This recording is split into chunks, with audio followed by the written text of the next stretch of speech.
From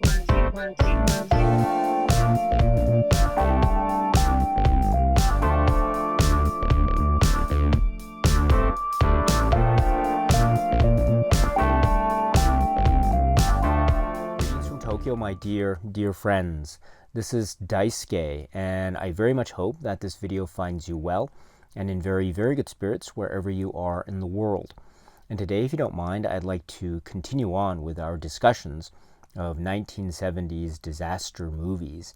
And I'd like to focus our attention, if I may, and if you don't mind, on a film which I understand was initially released at the latter half of the year 1975, and it is directed by Robert Wise, and it has among its really excellent cast people like, for example, George C. Scott, Anne Bancroft, William Atherton, Charles Durning, Richard Dysart, Rene Auberjonois, Roy Thinnes, Gig Young, Burgess Meredith, and others. It is a very exciting, suspenseful spectacle of a film that is based upon or premised upon a particular event of history, a very catastrophic event of history that occurred in 1937 with regard to the airship which was called the Hindenburg. So as you can see, the title and the artwork that adorns this particular Blu-ray release says it all. It's right there, the Hindenburg. This is a film that is, in essence, about that very terrible disaster from the 1930s, which was the Hindenburg airship disaster. And so this is a film that is using that particular event. And while I am not the biggest historical expert when it comes to this part of history, I do understand that this film does, on the one hand, claim to be premised upon, say, maybe a particular theory as to what could have been the cause or who might have been behind, shall we say, the events that led up to the Hindenburg disaster, on the one hand. And indeed, the film does have this air of, say, a sense of trying to capture an authenticity in terms of the props, in terms of the feel and the atmosphere that is being captured. At the same time, it is using this concept of newsreel footage. There's a clever blend of color footage and black and white footage, the past and the present, and the drama of the characters blending into the newsreel footage that's meant, I think, to suggest a non-fictionalized feeling, because, as I say, this is, of course, a film that is borrowing from the historical record on the one hand. And yet, at the same time, we understand that this is also, and I'm sorry, just before I move on, I understand too that there are some aspects of the film that could be said to be very close to the historical record.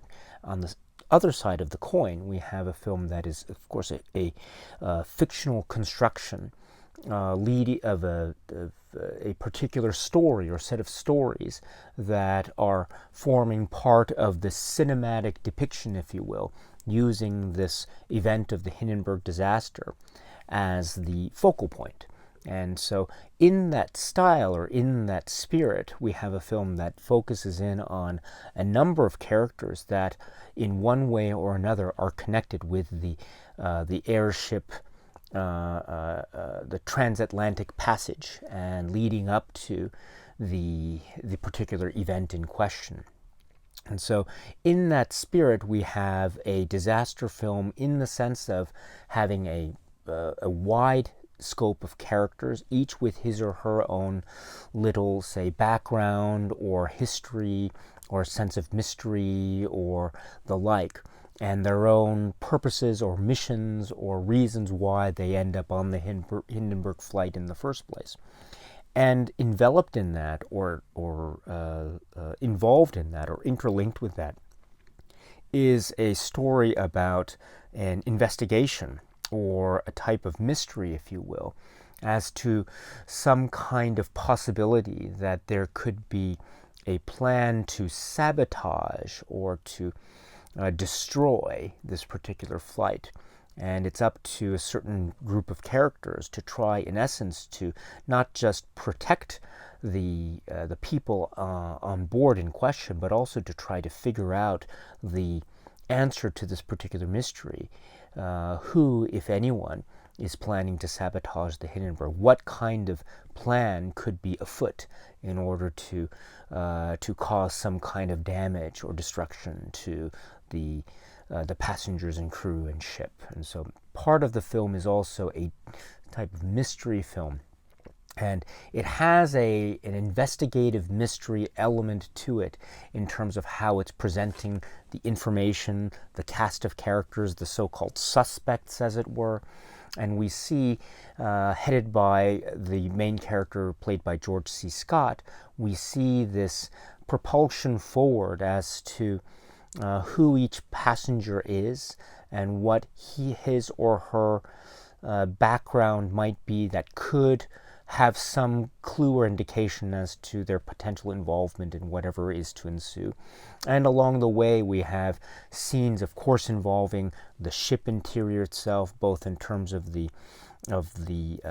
lounge area and also the viewing area, but also the technical area and the engineering parts, the actual interior of the blimp portion itself, and also parts of the exteriors as well.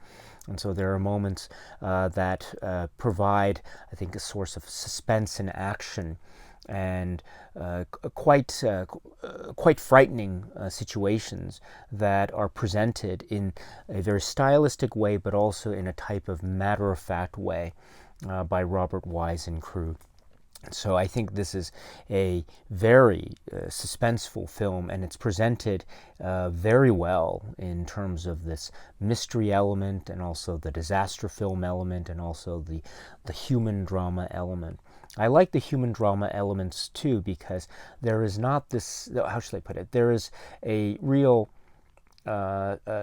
feeling of a type of really lovely, earnest interplay among the various passengers and crew that are involved.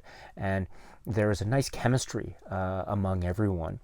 And Anne Bancroft comes to mind, William Atherton comes to mind, George C. Scott comes to mind, and others. And so the cast of characters is really quite excellent. And when the mystery elements start to build upon each other, there is also further sources of tension that mount. And as I say, this film manages to create set pieces both within the interiors and also in the exteriors as well, which are really thrilling and so well captured in terms of a cinematic experience. And as I say, it's in the title, it's in the actual artwork, and so it is part of this particular spectacle, namely the actual event in question as depicted in terms of this particular cinematic experience. And so when this event comes, and indeed it is inevitable, when it comes, it is very shocking. It is so, its style is very clever, and it is done in quite an overwhelming way, and I mean that quite positively. The disaster event in question is carried on. I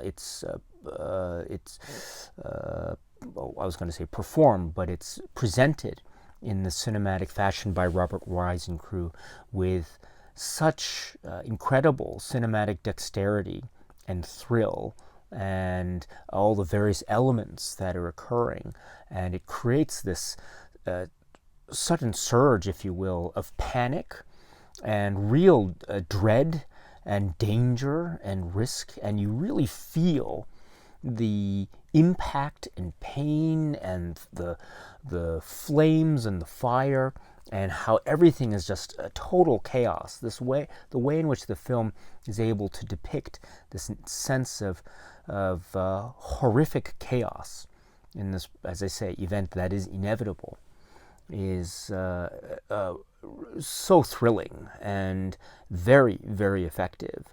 I think this film overall is a brilliantly effective work, and just to conclude, as I say, it's in the title and we have those events, but the build-up is fascinating. The cast of characters is fascinating. The mystery elements are fascinating. The way that background information is presented is fascinating. And there is a sense of unease, and there's a sense of that inevitable approach towards some kind of doomed destiny, while, of course, feeling for the characters that we meet along the way, and that suspenseful element of who or what will happen to these people when that ultimate doomed event that is destined to happen will happen. And so there is that added level of suspense, as well as the earnest way that the characters do carry on in this film, and it makes us feel for each of them when we see what happens to them as the film progresses to its ultimate conclusion. This is the really brilliant work by Robert Wise, which is called The Hindenburg. Okay, my friends, so that's it for now. And so until we meet again, please be happy and healthy and well, and please keep on watching a lot of great, great movies. Thank you so much, as always, for your time. I very, very much appreciate it. And as always, stay strong, stay safe, and cheers.